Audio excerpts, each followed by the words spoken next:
Je crois que cet homme a appelé Dieu et que Dieu lui a répondu.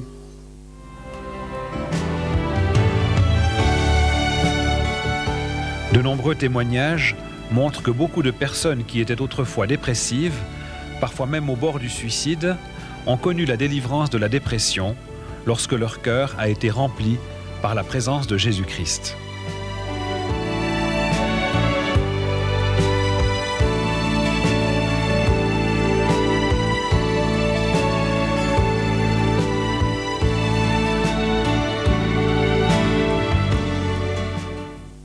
J'ai souffert pendant de nombreuses années de dépression nerveuse.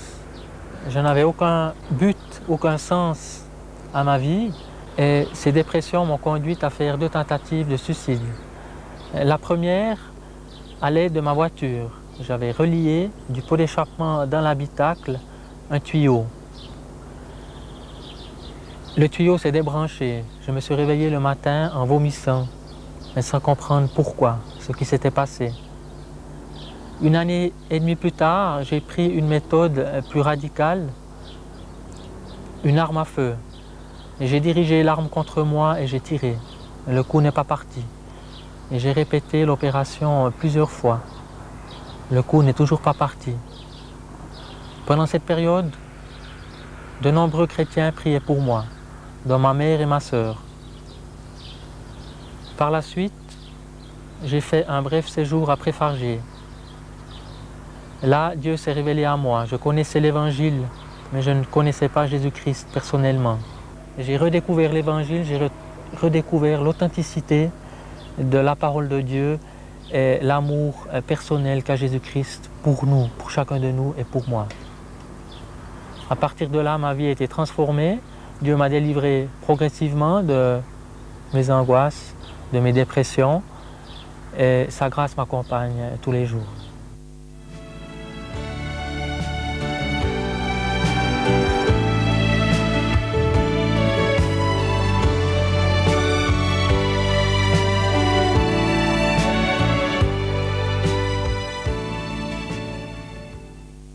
J'étais dépressive depuis mon enfance et cette dépression m'a conduite au suicide.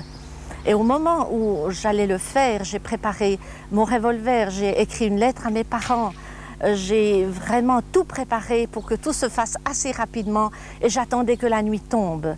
Et en me promenant dans la rue, attendant cette heure cruciale, Dieu a amené une femme chrétienne sur mon chemin, qui m'a emmenée dans une réunion d'évangélisation où j'ai réalisé vraiment l'amour de Dieu, qui était Jésus-Christ, pourquoi j'étais sur la terre. J'ai retrouvé ma personnalité, mon identité, ma raison de vivre. Et ces amis chrétiens ont prié pour moi. Et j'ai été complètement libérée, guérie, affranchie, restaurée, récupérée vraiment. Et j'ai pu par la suite aider à beaucoup de personnes qui étaient dans la dépression, en leur apportant cette révélation de l'amour réel de Dieu qui est capable de délivrer le corps, l'âme et l'esprit.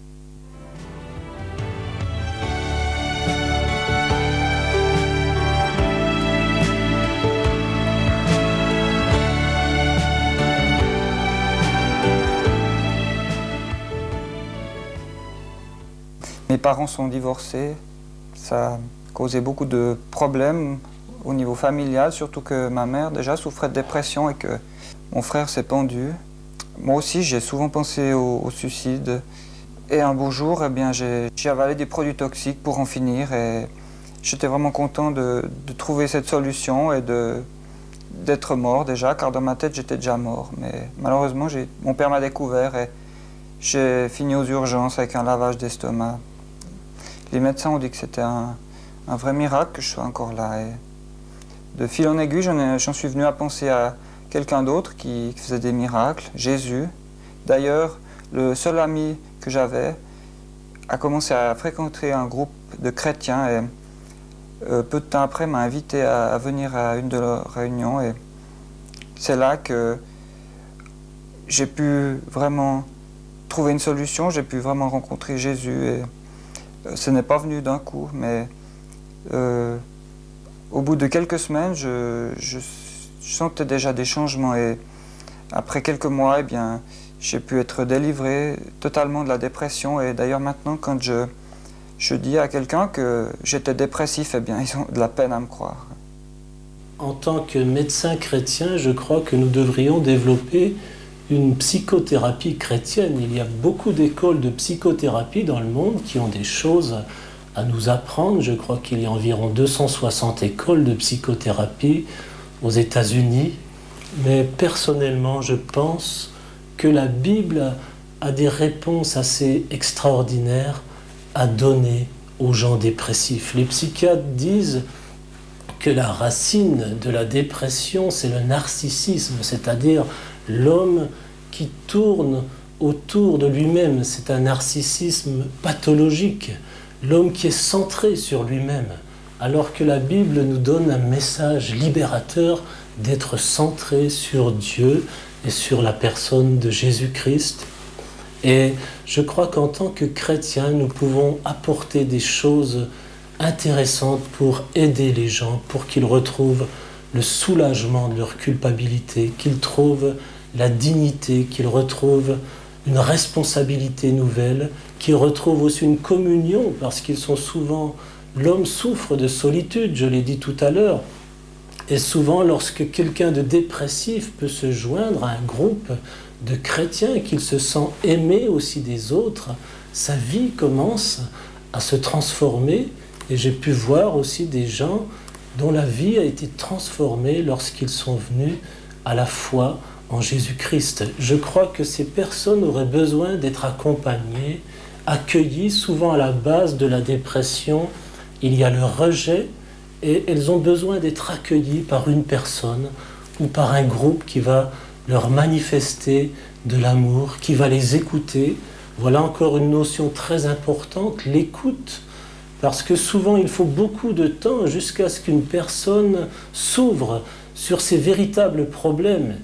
J'ai eu des gens qui sont venus ici et qui m'ont parlé de toutes sortes de problèmes, qu'ils avaient mal à l'estomac ou à la bouche ou à n'importe où, et que c'est souvent après 3/4 d'heure d'écoute qu'ils me parlaient de leurs vrais problèmes. Je commence à boire, ou j'ai un problème avec telle personne, un problème relationnel, ou un problème d'occultisme, ou un problème d'injustice, quelque chose que je n'ai pas accepté dans ma vie et qui est en train de détruire ma vie.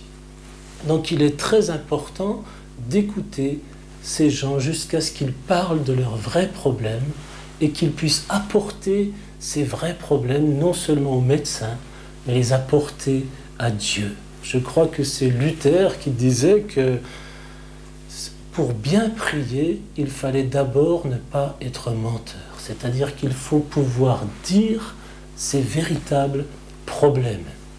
Souvent, il y a quelque chose qui aurait besoin d'être confessé à Dieu. Je me souviens d'un garçon qui était venu complètement dépressif, qui était prêt à se suicider, et nous avons pu parler avec lui, prier avec lui. Il a pu ouvrir son cœur, confesser ses fautes comme s'il ouvrait un sac de linge sale et recevoir le pardon de Dieu, et il est reparti immédiatement soulagé. Il y a des dépressions qui peuvent être guéries immédiatement et il y en a d'autres où il faut tout un accompagnement, tout un cheminement jusqu'à ce que les gens puissent s'ouvrir, jusqu'à ce qu'ils puissent confesser leurs vrais problèmes, jusqu'à ce qu'ils puissent avoir la force de pardonner.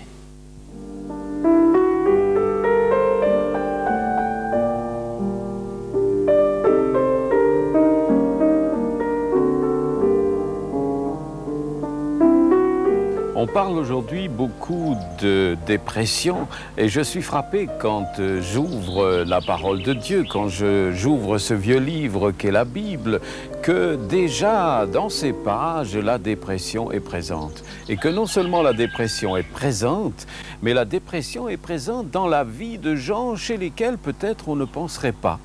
Notamment Job, qui est un homme étonnant, dont la Bible nous dit qu'il avait, à une époque où apparemment on ne se souciait pas beaucoup de Dieu, vraiment ce désir, lui, d'être juste, d'être en ordre avec Dieu.